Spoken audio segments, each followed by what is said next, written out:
Salut tout le monde, j'espère que vous allez bien. Je vous fais une vidéo depuis l'appart, juste pour mettre en lumière notre métier et ce qu'on fait au quotidien chez Unit. Ça peut paraître un peu flou parce que on dit souvent qu'on accélère la croissance de nos clients.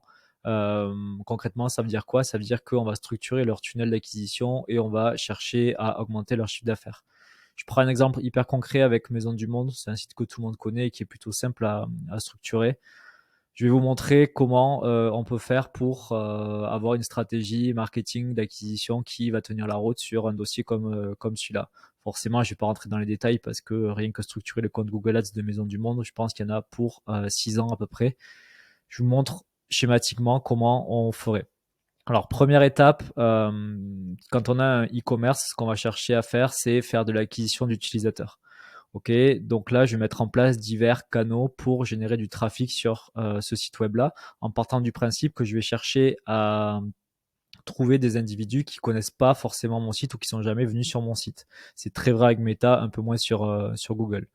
Si on attaque par Google, en fait, on va monter une stratégie de campagne d'acquisition qui va faire que je vais me positionner sur Google Shopping, je vais me positionner sur le réseau de recherche, je vais monter des stratégies performance max, etc. Comment marche Google Ads? Pour rappel, j'ai un système d'enchères. Je vais me positionner sur des mots-clés sur le réseau de recherche pour faire sortir la proposition de valeur de mon client avant les autres. Sur du Google Shopping, et bien du coup, je vais faire monter un flux Google Shopping chaque fois que quelqu'un cherchera une table basse, etc., de sorte à être dans les premiers résultats de recherche. Ensuite, je vais avoir Meta Ads. Donc là, ce que je vais faire, c'est que je vais diffuser de la publicité sur Facebook et sur Instagram avec bien la notion que je vais exclure les visiteurs qui sont déjà venus sur mon site web, puisque là, j'essaie de faire de l'acquisition d'utilisateurs, j'essaie de générer du trafic qui ne me connaît pas ou qui est jamais venu sur mon site. Comment en fait Maison du Monde sait que vous êtes venu sur leur site? Eh bien, si on regarde leur site web, je vais avoir ici des pixels présents. Un pixel, c'est le morceau de code que j'insère dans le site pour remonter la data entre le site web et Meta.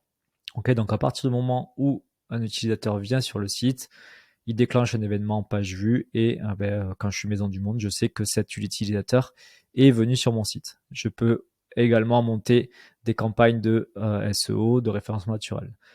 Donc là, il n'y a pas forcément énormément de visuels sur Google, sauf si on a un active display. Forcément, il y a le flux produit, mais le flux produit, c'est que de la fiche produit. Par contre, sur Meta Ads, ici, il va y avoir un gros travail autour du visuel. Je vais monter une audience d'acquisition qu'on appelle top of the funnel, c'est-à-dire qui est tout en haut dans mon tunnel de vente. Et je vais chercher à créer du visuel qui va générer du clic sur mon site web. Okay, donc là, on optimise à la fois au trafic, au coût par action et aussi au taux de clic sur les publicités. Une fois que l'utilisateur vient sur mon site, mon métier à moi, ça va pas être de laisser tomber l'utilisateur. Okay, donc là, je vais avoir deux possibilités.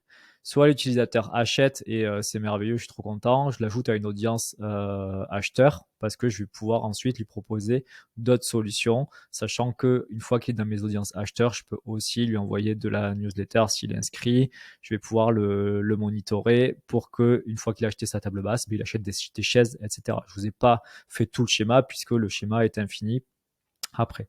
Nous, ce qu'on va regarder, c'est les non-acheteurs. Qu'est-ce qui se passe quand la personne vient sur le site, regarde mes produits et derrière n'achète pas? Ce qui arrive souvent dans le web. Eh bien, je vais ajouter toutes les personnes qui sont venues sur le site dans une audience non-acheteur.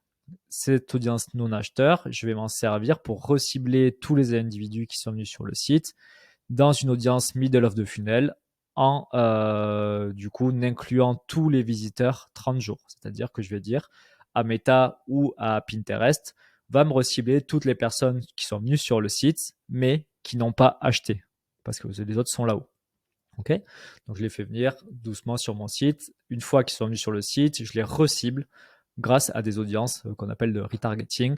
Pour le terme technique, c'est une audience middle of the funnel, donc des personnes qui sont au milieu de mon tunnel de vente.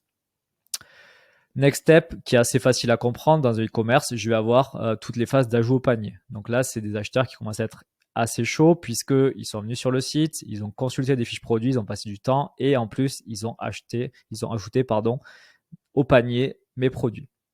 Donc là, pareil, je distingue deux catégories. La catégorie acheteur et à côté la catégorie non acheteurs, donc les personnes qui vont abandonner leur panier. Ces personnes-là, je ne vais pas les laisser tomber, je vais les recibler. Ce n'est pas une audience inclusion visiteur 30 jours, c'est une inclusion ajout au panier. Donc là, je vais me débrouiller pour que toutes les personnes qui ont ajouté au panier reçoivent dans leur fil d'actualité, Meta, Instagram, Pinterest, des éléments de réassurance comme livraison offerte ou X clients satisfaits, des audiences, ces audiences qui vont être très chaudes, donc je vais les travailler avec des visuels qui vont pousser à l'acte d'achat. Si j'ai un code promo, c'est encore mieux. Pour finaliser l'achat, je pousse un code promo. Sachant que je vous ai pas mis ici toute la stratégie de mailing. En principe, quand la personne ajoute au panier, il est possible qu'elle ajoute aussi ses informations personnelles comme son email. Donc, vous pouvez facilement le relancer une fois que la personne a ajouté son email et opt-in. Voilà grosso modo comment on structure des campagnes d'acquisition. Donc là, j'ai pris pour Maison du Monde qui a un énorme e-commerce. Pour si vous lancez en e-commerce, c'est exactement la même stratégie. Grosso modo, c'est la stratégie de base pour générer du trafic et structurer des campagnes d'acquisition. La seule problématique qu'il y a, et il faut qu'il y ait des problématiques forcément. Là, je vous présente quelque chose dans une situation quasi idéale, quasi parfaite, où je vais avoir des choses assez simples à faire. Dans la vraie vie, ça ne se passe pas comme ça. La seule problématique qu'il y a, c'est que sur votre stratégie d'acquisition, ici, je vais avoir besoin de faire venir quand même pas mal de monde sur mon site web, puisque plus j'avance dans mon tunnel de vente, plus je perds d'utilisateurs. Google Ads est un canal d'acquisition qui est cher. Meta Ads est un canal d'acquisition qui est de plus en plus cher. Le SEO est moins cher, mais du coup un peu plus long. Et je ne vous ai pas cité tous les canaux d'acquisition qui pouvaient exister. En fait, tout cet enchaînement est lié par une seule chose, la data. Et du coup, vous avez impérativement besoin de faire, avant de démarrer ce genre de stratégie, le tracking proprement de vos sites web. Donc, le tracking, c'est le fait de pouvoir suivre l'utilisateur à chaque étape du tunnel de vente pour optimiser chaque étape. Le plus compliqué, c'est d'être expert dans tous les domaines. Ici, il va falloir que je sois bon en Google Ads, il va falloir que je sois bon en Meta, il va falloir que je sois bon en SEO. Nous, chez Unit, on a mis à peu près 7 ans à être bon partout sur les leviers d'acquisition. Ici, il va falloir que j'ai une lecture de la data qui est très proche et que je maîtrise surtout ma stratégie visuelle dédiée au retargeting. Le visuel va être hyper impactant et j'ai besoin d'être bon là-dessus. Maxime chez nous est un créa spécialisé là-dedans. On va faire des visuels, tunnels de vente là-dessus. Et derrière, il va falloir que je mesure bien l'impact des actions grâce à du tracking. Donc voilà ce qu'on fait pour nos clients au quotidien. Donc si je résume le truc, maîtrise des plateformes publicitaires, des plateformes d'acquisition, lecture de la data, optimisation des visuels en fonction du positionnement du client dans le tunnel de vente.